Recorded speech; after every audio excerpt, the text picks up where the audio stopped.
Olá, estudante, tudo bem? Bem-vindos a mais uma aula de Direito Constitucional para o Tribunal de Justiça de São Paulo, cargo de escrevente. Então, estávamos falando dos remédios constitucionais, ainda não falamos de todos, então a gente vai continuar. Então, já vamos para a tela. Olha só, então agora é habeas data. Conceder-se-á habeas data a linha A para assegurar o conhecimento de informações relativas à pessoa do impetrante, constantes de registros ou bancos de dados de entidades governamentais ou de caráter público. Veja só comigo então, a gente está falando de habeas data. Quando a gente fala de habeas data, estamos falando do que? De informações. Essas informações precisa dizer respeito à pessoa do impetrante, a pessoa que está impetrando, entrando com a ação de habeas data. Essa informação que ela está solicitando precisa ser em relação a ela mesma, não pode ser a terceiros, perfeito? E a informação que ela solicitar, a pessoa pode entrar com habeas data, mas somente quando o quê? Quando essa informação tiver em registro ou banco de dados de entidades governamentais ou de caráter público, perfeito? Ou ainda temos a linha B, olha só, para a retificação de dados quando não se prefira fazê-lo por processo sigiloso, judicial ou administrativo. Então, o habeas data pode servir para conhecer a informação ou para retificar a informação, algum dado, que desde que essa pessoa não prefira fazer por um processo sigiloso, judicial ou administrativo, perfeito? Vamos ver então como isso aqui já caiu em prova. TJSP 2011, questão 49, assinale a alternativa que está expressamente de acordo com o texto da Constituição Federal. Letra B. Conceder-se-á habeas data para assegurar o conhecimento de informações relativas à pessoa do impetrante ou de terceiros, constante de registros ou banco de dados de entidades governamentais ou de caráter privado. E aí, pessoal, será que está certo ou será que está errado? Obviamente está errado, pessoal. Eu deixei bem claro que as informações precisam dizer respeito à pessoa do impetrante, não a de terceiros. Então, o termo aqui que se refere de terceiros torna errada, além do que no final também diz que constante de registros ou banco de dados de entidades governamentais ou de caráter público, não caráter privado. Então o caráter precisa ser público. As entidades que essa pessoa precisa entrar com esse habeas data é sempre alguma entidade que não concedeu a ela a informação que era dela, perfeito? Mas essa entidade precisa ser de caráter público, não pode ser uma empresa privada nem nada do tipo. Então, continuando, mais uma questão, TJSP 2017, questão 45, sempre que a falta de norma regulamentadora torne inviável o exercício dos direitos e liberdades constitucionais, conceder-se-á, a gente já até viu essa questão, já viu até a resposta, então obviamente que isso aqui não é habeas data, falta de norma regulamentadora é mandado de injunção, então habeas data está errado, certo? Agora mais um inciso, agora é a parte da ação popular, veja só, qualquer cidadão, veja que não é qualquer pessoa, é qualquer cidadão, é um pouco mais específico. Qualquer cidadão é parte legítima para propor ação popular, que vise a anular ato lesivo ao patrimônio público ou de entidade de que o Estado participe, à moralidade administrativa, ao meio ambiente e ao patrimônio histórico e cultural, ficando o autor, salvo comprovada má-fé, isento de custas judiciais e do ônus da sucumbência. Então veja, estamos falando de ação popular, diz respeito a um ato lesivo ao patrimônio público ou de alguma entidade que o Estado participe. Também algum ato lesivo à moralidade administrativa, ou ainda ato lesivo ao meio ambiente, ou ato lesivo ao patrimônio histórico e cultural. O autor, então, que entrar com essa ação popular, o cidadão que entrar com essa ação popular, ele fica isento de custas judiciais neste processo e também de ônus da sucumbência. O ônus da sucumbência é caso ele perder a ação, certo? Se for declarada improcedente essa ação. Então, ele não vai arcar com custa alguma, ao menos que seja comprovada a má-fé, ou seja, que ele tenha entrado com ação popular, mesmo sabendo que ela seria improcedente, que aquilo era mentira de alguma forma. Então, se for comprovado isso, aí ele terá, lógico, que arcar com as custas e também o ônus da sucumbência. Vamos ver como isso aqui já caiu em prova. TJSP 2010.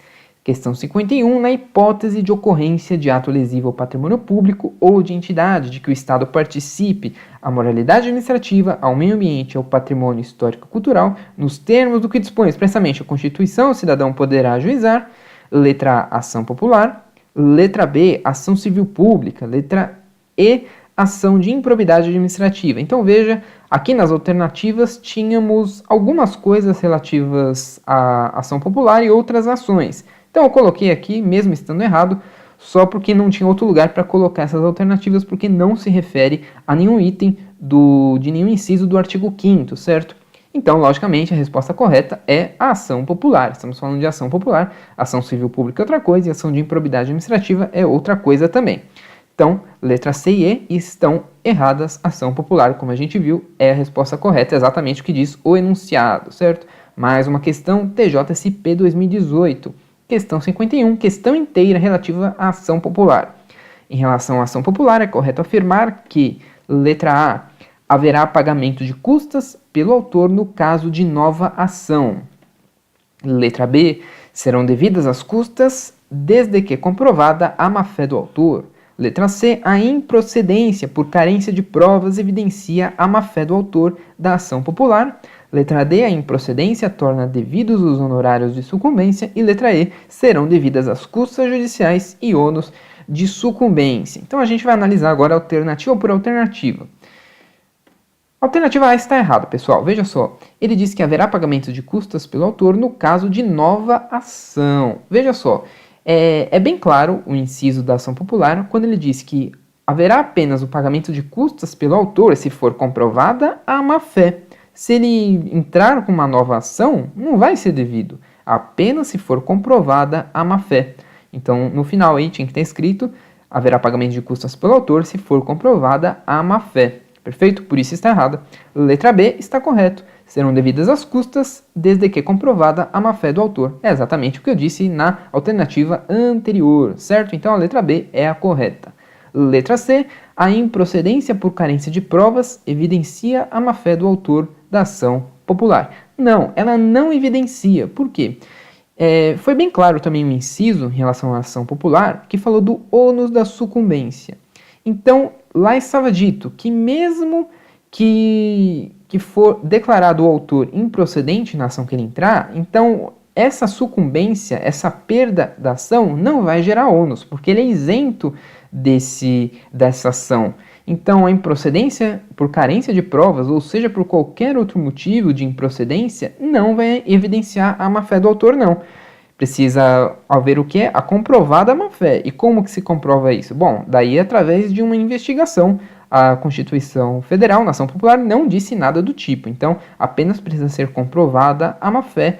Qualquer coisa que diga que evidencia a má-fé vai estar errado, porque apenas precisa dizer que precisa ser comprovado. E a mera improcedência, por carência de provas ou por qualquer outro motivo, não gera essa evidência da má-fé, certo? Então isso está errado também. Letra D, a improcedência torna devidos os honorários de sucumbência. É a mesma coisa da alternativa de cima, ele falou da improcedência, certo? Torna devidos os honorários da sucumbência. Não, então não torna devidos nenhum honorários de sucumbência, perfeito? Então não há ônus de sucumbência por parte do autor, apenas se comprovado má-fé. Improcedência, não. E letra E, serão devidas as custas judiciais e ônus da sucumbência. Já vimos que está errado também, não serão devidas as custas e ônus da sucumbência. Mas um inciso então aqui, outro inciso novo agora. O Estado prestará assistência jurídica integral e gratuita aos que comprovarem insuficiência de recursos. O Estado então ele vai prestar alguma assistência jurídica, que será integral e gratuita, para aqueles que comprovarem insuficiência dos recursos. Não caiu em prova ainda este inciso.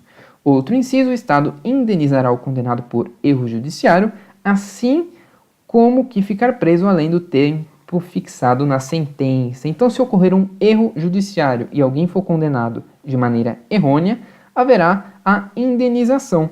Bem como aquele que já está preso, mesmo que corretamente, mas acabar ficar preso por maior tempo do que o previsto, maior tempo do que previa a sentença dele, por exemplo. Daí estará irregular também, e aí o Estado precisa indenizar este preso, perfeito?